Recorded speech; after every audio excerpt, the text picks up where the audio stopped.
I worked 3 years in the family restaurant without pay. The day I asked for my share, they laughed. The next day I took the one thing they didn't know how to do. I spent 3 years cooking in my family's restaurant without a single paycheck. Not one. And the worst part, the part that still makes me sit with my coffee going cold in my hands some mornings, is that I never asked.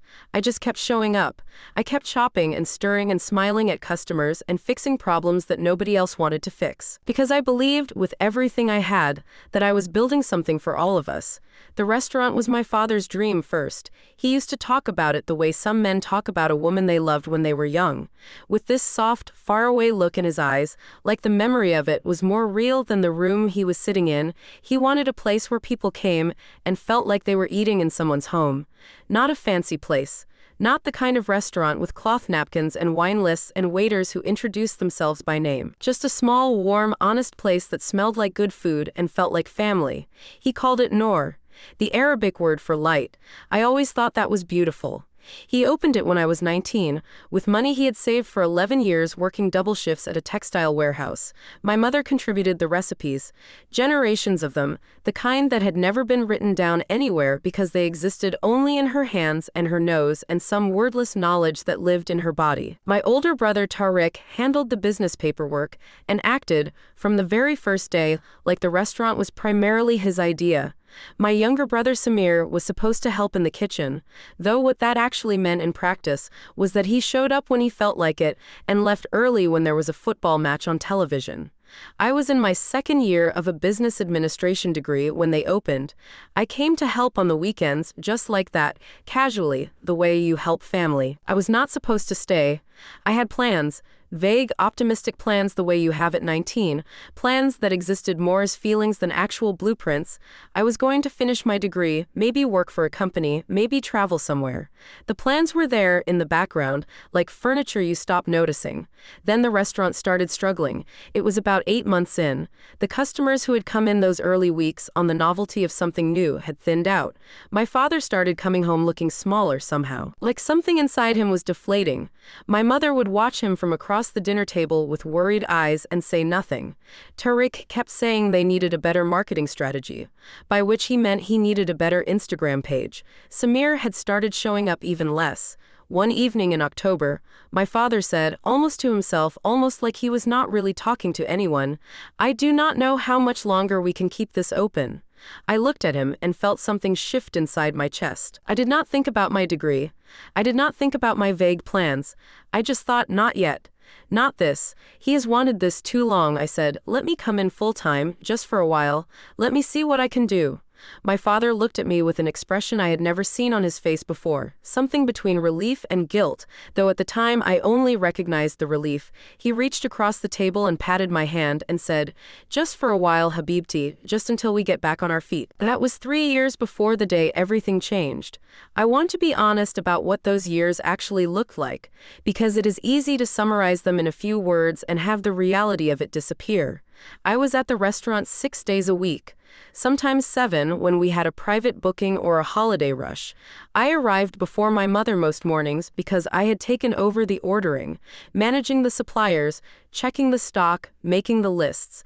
By 7 in the morning, I was already in the kitchen with my hair tied back and my apron on, doing prep work, chopping, organizing, checking that everything that had been ordered actually arrived and arrived correctly, because our produce supplier had a habit of substituting things he thought we would not notice. We noticed. I noticed. By 11, we were open for lunch, and I would move between the kitchen and the front of the restaurant, doing whatever needed doing. If a table needed clearing, I cleared it. If a customer had a question about an ingredient because of an allergy, I answered it.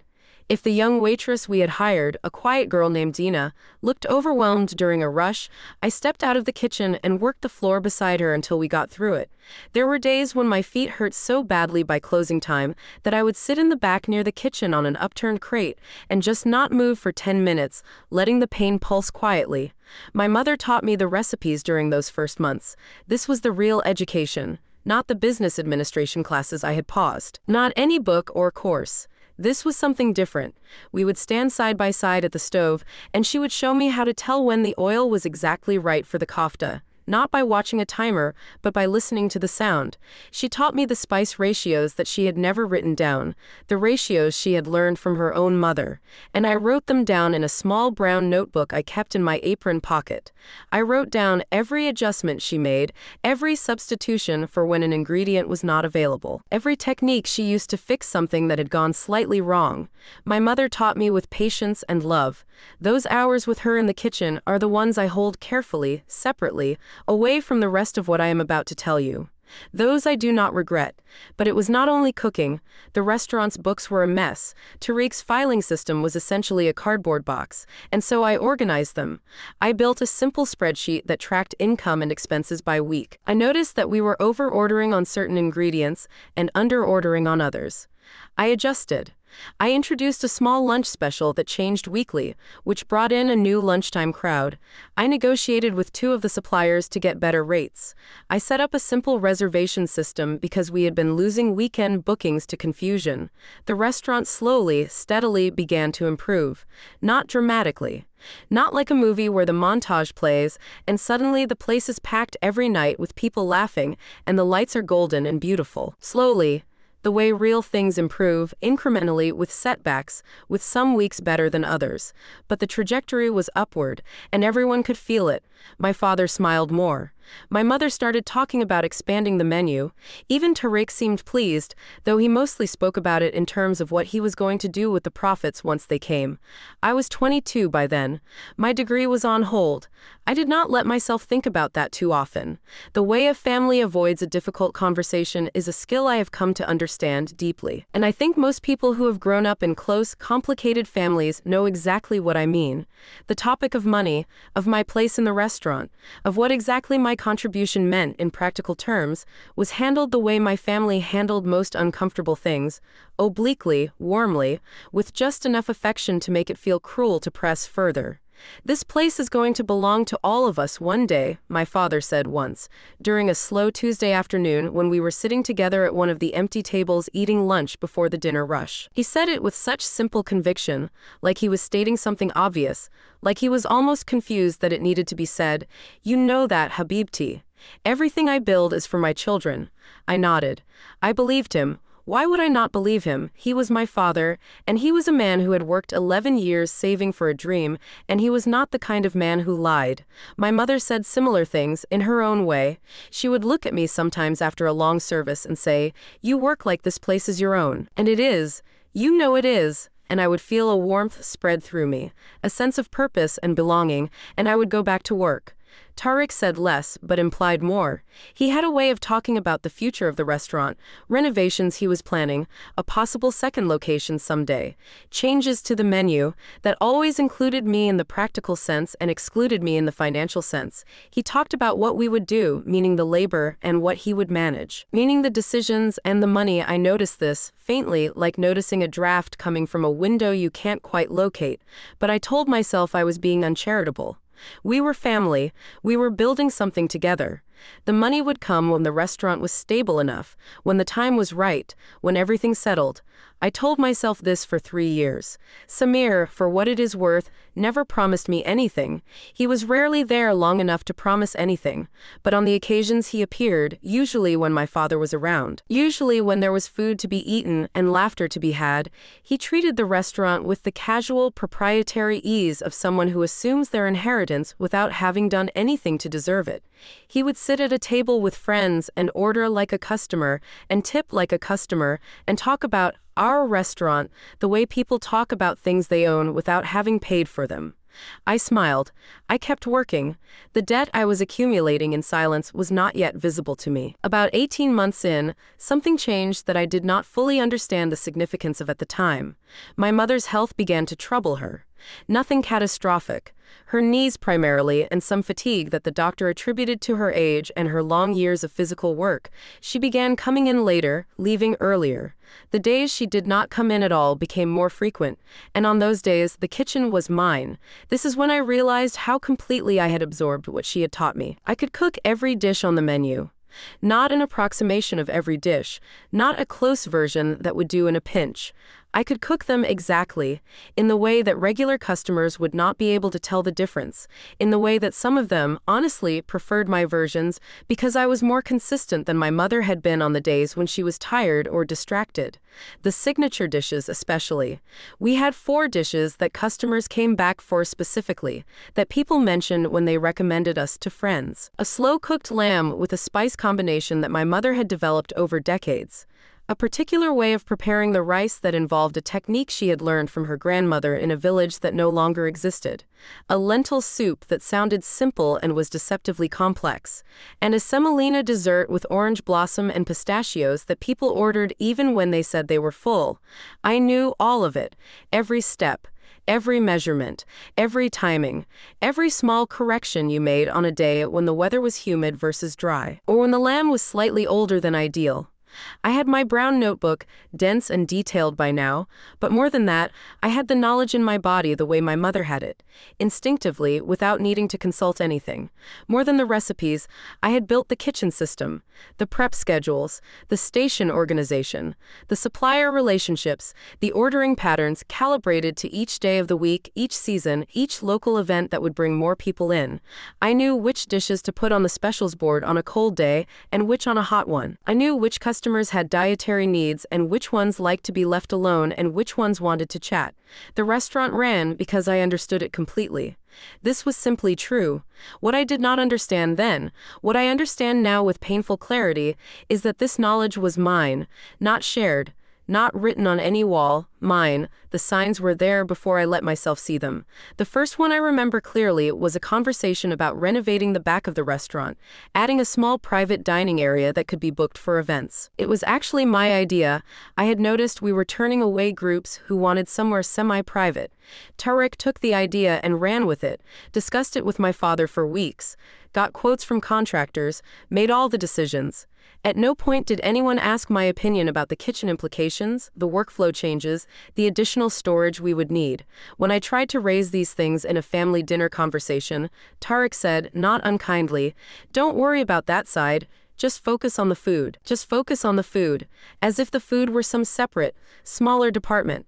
The second sign was when we hired a second kitchen helper, a young man named Yunus, and Tarek introduced him casually as someone who was going to help manage the kitchen. Not help in the kitchen. Manage it. When I pointed out carefully that I was currently managing the kitchen, Tarek said, of course you are, I just meant someone to support you." But the way he said it, the slight pause, the careful choice of correction, I felt something. Dina, the waitress, noticed things I did not let myself notice. One evening she found me in the back organizing the following day's prep list, and she sat down near me with the straightforward sympathy of someone who has been watching something for a long time. "Can I ask you something?" she said. "Of course." She was quiet for a moment. Then, "Do you get paid?" I looked at her. I wanted to give her a confident answer. "It is more complicated than that." I said, "It is a family business." She nodded slowly in a way that meant she understood, and what she understood troubled her. And she was not going to say any more because it was not her place, but she squeezed my arm before she went back out to the floor, and that small gesture of solidarity sat with me longer than I admitted to myself. I started watching more carefully after that. I started seeing the way decisions were made without me, the way my labor was treated as a given, the way the word family was used as both a bridge and a wall. A bridge when they needed something from me, a wall when I might need something from them. I did not say anything yet, but the thing in my chest that I had thought was warmth had started to feel different, heavier. The conversation I had been avoiding for 3 years happened on a Wednesday afternoon in late spring. The restaurant was between services, that quiet hour and a half when the lunch customers are gone and the dinner prep has not fully begun. My father was sitting at his usual table near the window with his tea. Tarek was there too, going through some papers. The light was the gentle, golden kind that makes everything look softer than it is. I sat down with them. I had rehearsed this, in the mirror, in my head during the commute, in the 15 minutes of silence I had before sleep each night. I had decided to be calm and reasonable. I had decided not to be emotional or accusatory. I had simply decided to say what was true, that I had been working here for 3 years, that I had contributed significantly to its growth, and that I wanted to understand what my formal share in the business was going to look like. I said all of this, calmly, reasonably. I looked at my father while I spoke because he was the person I trusted most, and I wanted to see his face. He listened. He nodded slowly. He wrapped both hands around his tea glass and looked at it. Tarek, who had put down his papers, spoke first. "We appreciate everything you do," he said. "You know that." "I do know that," I said, "and I appreciate having been part of building this. I'm not looking for a fight. I just want to understand in practical terms what my position here is, whether there is a salary, a stake in the business, a formal arrangement." My father still had not looked up from his tea. Tarek leaned back slightly. "These things take time," he said. "The restaurant is only just getting stable. The restaurant has been showing consistent profit for 14 months, I said. "I know because I manage the books." A small, brief silence. "We will talk about it," my father said finally. He looked up at me then, and there was something in his eyes that I did not have words for. "Give us a little time." I nodded. I thanked them. I went back to the kitchen and began prep for the dinner service, and did not let myself think about the expression on my father's face until much later, when I was home and the day was finally over.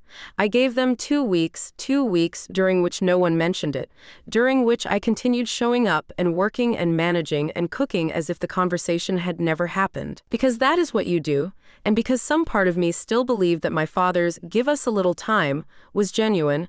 Then Samir came in. He had been largely absent for a month.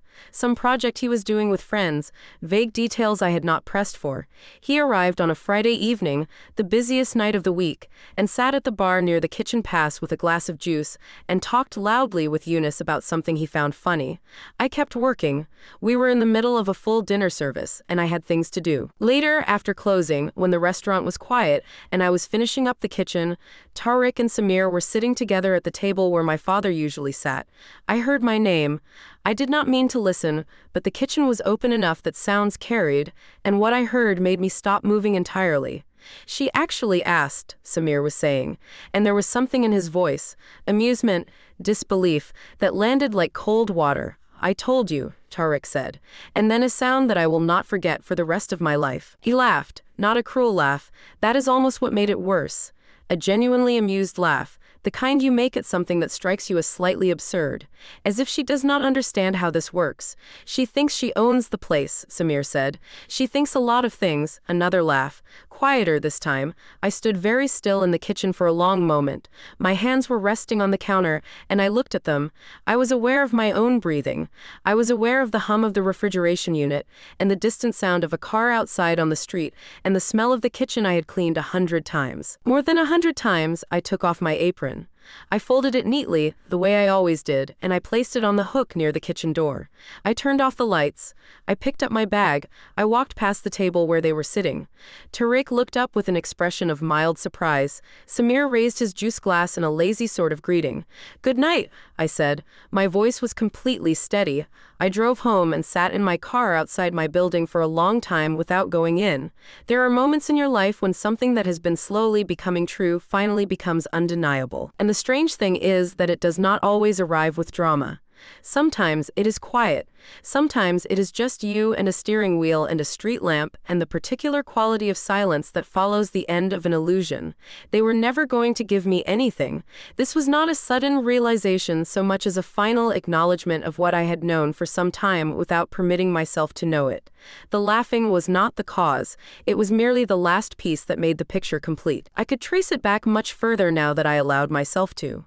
The way decisions were made around me, not with me. The way Tariq spoke about the restaurant's future in terms of what he was planning. The way my father, a good man who loved me, had looked at his tea glass rather than at my face. The restaurant was not going to belong to all of them one day. It was going to belong to Tariq and eventually to Samir because they were sons, and I was a daughter.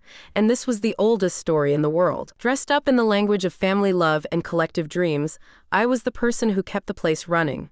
I was also, in their minds, the person who would always be there to keep it running, because I had been there for 3 years without asking for anything. And what is 3 years of that if not proof that you will never stop? I thought about my mother. I thought about her hands moving through the spices, her voice naming each one, the patience with which she had taught me everything she knew. I wondered if she had known. I wondered if she had been trying in her own wordless way to give me something that could not be taken from me. A portable inheritance, carried in knowledge rather than paperwork. Maybe, I will never know for certain. What I know is that I wept, finally, sitting in my car on that quiet street, not from anger, but from the grief of it. The grief of loving something and being used by it. The grief of 3 years of early mornings and aching feet and a degree sitting unfinished and the vague optimistic plans of a 19-year-old fading into something she can no longer quite remember. I let myself grieve for exactly as long as I needed to. Then I dried my face. I looked at myself in the rearview mirror for a moment, and something settled in me. Something that was not resignation and was not rage, but was something more useful than either, clarity. I went upstairs and I made tea, and I sat at my kitchen table and I thought clearly, methodically, for several hours. I was not going to fight. This was the first and most important decision, and it surprised me a little because I had imagined, in earlier versions of this scenario, that I had played out in my head, that I would fight, that I would confront them, that I would demand documentation, legal recourse, the formalization of what they owed me. I knew people who had done this within families, and I knew what it cost them. The years of litigation, the destroyed relationships, the way it consumed your life while the other side simply dug in and waited. I did not want that. More than that, I did not need it, because what I had, sitting at my kitchen table at 2 in the morning, was something they would only understand they had given away when it was already gone. I had the knowledge. All of it, every recipe, every ratio, every technique, every system. I had the supplier relationships, the contacts I had built personally, the goodwill I had cultivated with the man at the produce market who always set aside the best tomatoes for me, with the butcher who would call me directly when good lamb came in. I had 3 years of understanding exactly what made Nor work. Held entirely in my head and my notebooks and my hands, they had the building, they had the furniture. They had the name, I had everything else. I opened my brown notebook and I sat with it, reading through years of my own careful notes, the density of knowledge compressed into small handwriting. And I thought, this is mine. I made this, and I am going to take it with me. Not steal it. I want to be precise about this. You cannot steal what you created. The recipes I had documented were refinements of my mother's originals. Yes, but they were also mine by now. I had developed them, improved them, made them consistent and reproducible in ways they had never been before. The systems were entirely my own creation. The relationships were built on my time and my personality and my care. I was going to leave, and I was going to take myself with me. I wrote 3 words at the top of a clean page in the notebook. What comes next? And then I started writing.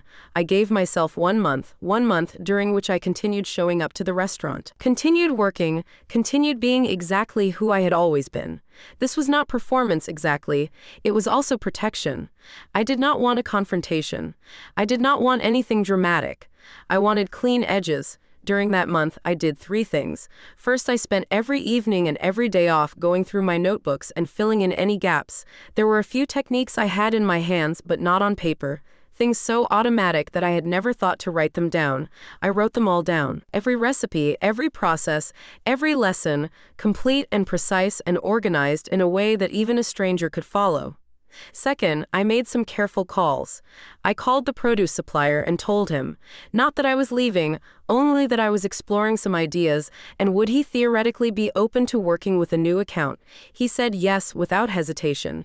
He said, actually, that he had been hoping I would start something of my own for a while, that he could always tell the difference between someone who cares and someone who does not, and that I was someone who cares.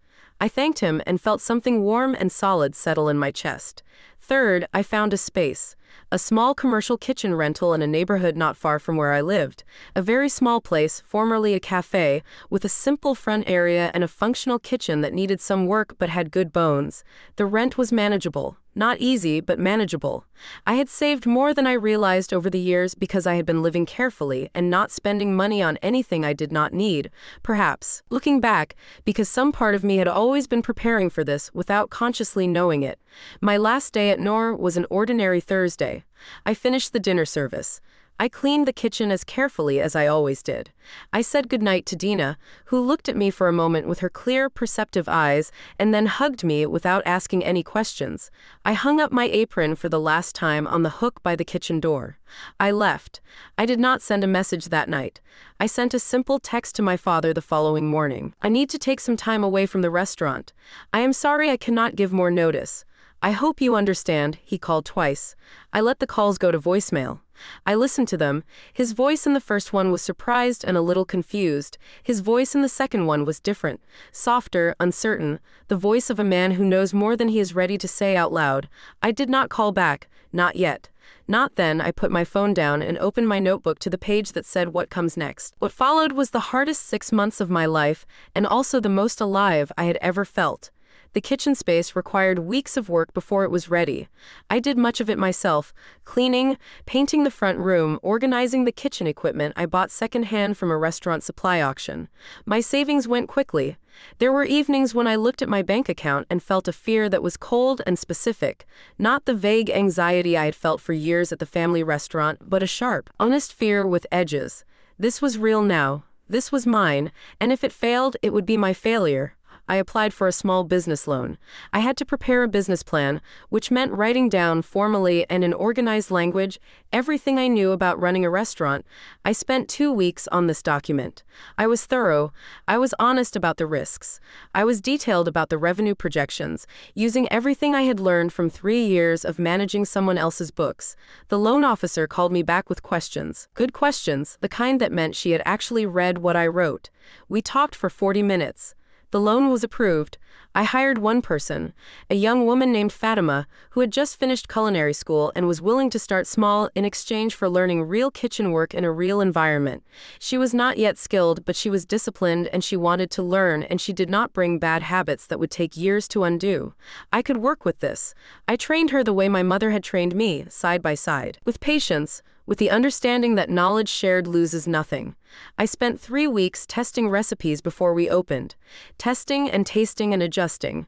I made slight variations on the dishes I had carried with me, putting my own name on them, making them fully mine. The lamb was different, same technique, different spice balance that I had been wanting to try for 2 years. The lentil soup was richer. The dessert had an extra layer that I had invented one insomniac night with ingredients I happened to have on hand. And it was better than anything I had served before. I named the restaurant Sabre Patience, because that is what had brought me here. We opened on a Friday. I had not advertised heavily. I did not have the money for a large campaign.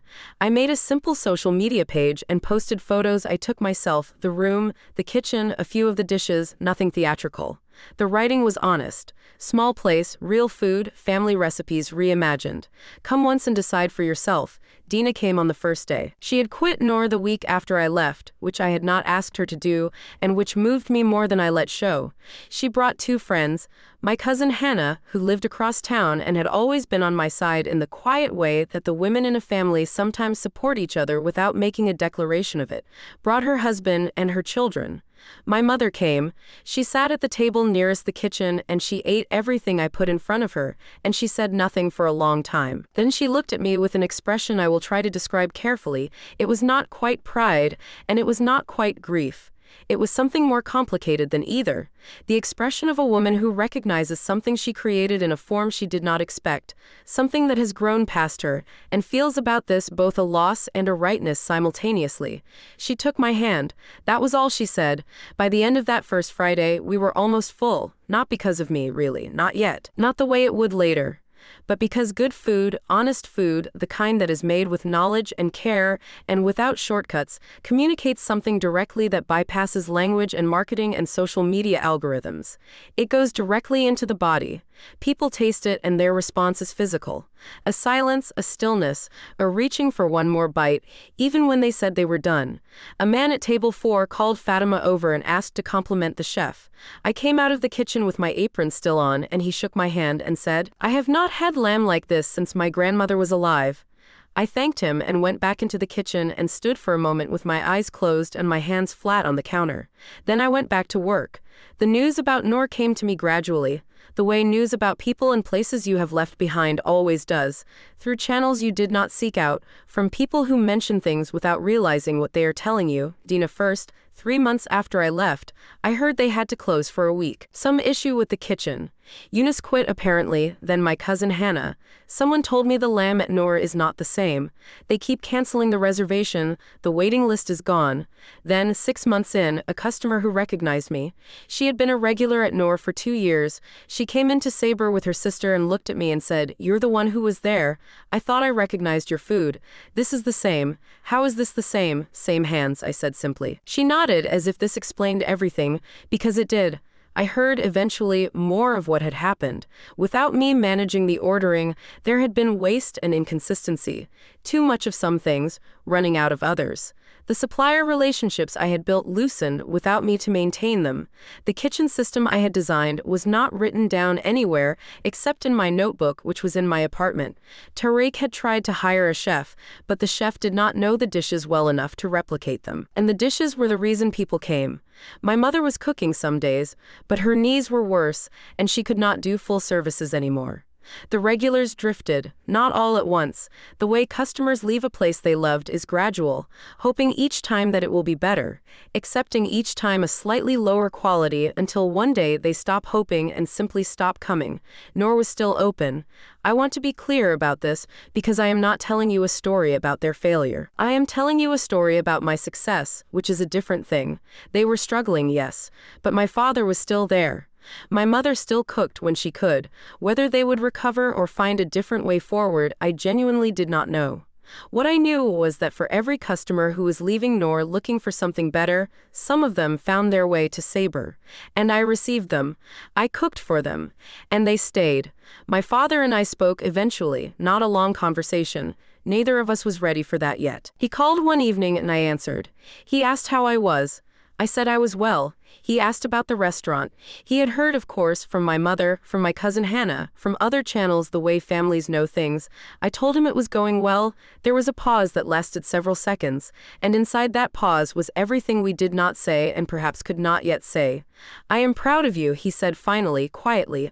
I held the phone for a moment. "Thank you, Baba," I said.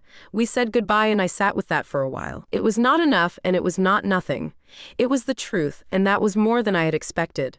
It has been almost a year now since Sabre opened, and I am sitting at the small desk in the back office. The room that used to be a storage closet before I cleared it out and put a chair and a lamp in it. The room where I do the books and make the orders, and sometimes eat my lunch in 10 minutes of stolen quiet. The restaurant is closed on Mondays. This is my time to think, to plan, to do the administrative work. But sometimes, like today, I just sit here.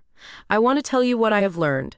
Not the obvious things, though the obvious things are true, that hard work is not enough if the people around you are not honest, that love and exploitation can wear the same face for years before you learn to tell them apart, that you can lose 3 years of your life to people who never intended to give you what they promised. Those things are all true. But they are not the deepest thing. The deepest thing I have learned is about knowledge and what it means to truly own something. My family had the restaurant, the walls, the name, the tables, the inheritance of my father's 11-year dream. But what made it work lived in me. I did not understand this clearly until I left. I did not understand that you can own something completely that cannot be put in a legal document or a will, that cannot be transferred by a signature, that can only be developed over years of committed attention and care. My mother understood this. I think she tried to tell me in the only way available to her. What I took when I left was not theft. It was retrieval. I took back what was already mine, my years, my learning, my skill, my relationships, my careful small writing in a brown notebook. And I built something with it that belongs only to me, that carries my name, that will not be decided over my head at a table I am not sitting at. Sabre, patience I did not fight. I know some people, when I have quietly told this story to friends, think I should have fought, that I should have demanded legal recognition, hired a lawyer, made noise. Maybe they are right. Maybe there is a version of this story where I did that and won something. But I also know the version of that story where it consumed years of my life in bitterness and argumentation while the thing I actually wanted, a life built on my own terms, a kitchen that is mine, food that carries my name, waited on hold indefinitely. I chose the kitchen. There is a customer who comes every week, a woman in her 60s who comes alone and always orders the lamb and the lentil soup and the semolina dessert. Always the same, and she eats slowly and quietly and reads a book while she eats. She never says much to me. But last month she stopped on her way out and she looked at me and said, "I come here because it feels like somewhere someone actually thought about me." I looked at her, and I understood exactly what she meant. When you cook with knowledge and love and full attention, the person eating feels it. They cannot always explain it, but they feel it. And what they feel is, someone was completely present when they made this. Someone cared whether this was right. That is what I was doing all along in my family's restaurant. I was caring completely, being fully present, giving all of it. And for 3 years, it built something that belonged to someone else. Now I do the same thing. I give the same attention, the same care, the same full presence. And everything it builds is mine. I am not angry at my father. I said this at the beginning, and I want to say it again at the end, more clearly. He is a good man who loved his children in the way he understood how to love them, which was not always a fair or equal way, but was genuine. My relationship with him is still there, still healing, still becoming something new. My mother comes to eat at Sabre once a week, always on Tuesdays, and we have started talking again the way we used to talk in the kitchen, side by side, about food and memory and the way things change. Tariq and Samir I have not spoken to. That door is not closed permanently. I do not live with hatred. But it is not yet time. Maybe it will not be time for a long while. That is acceptable. What I know, sitting in my small back office on a quiet Monday, is this. The best thing I ever did was refuse to fight and choose to build. The best thing I ever did was take my knowledge, the real, unglamorous, specific, technical, intimate knowledge of how to feed people well, and walk out of a building that did not value it into a building of my own. Some people inherit their beginning. Some people earn it later, with harder currency. Mine cost me 3 years, and every illusion I had about what the word family guarantees. In exchange, I got this. A kitchen I designed, a menu I created, a room full of people who come back every week because something in the food tells them the truth. Fatima is getting better every month. Last week she cooked the lamb entirely on her own and it was right. Not yet perfect, but right. I stood next to her and I told her exactly what I tell her every day when something goes well. Good. Now again. And again. Until it lives in your hands and you do not need me to tell you.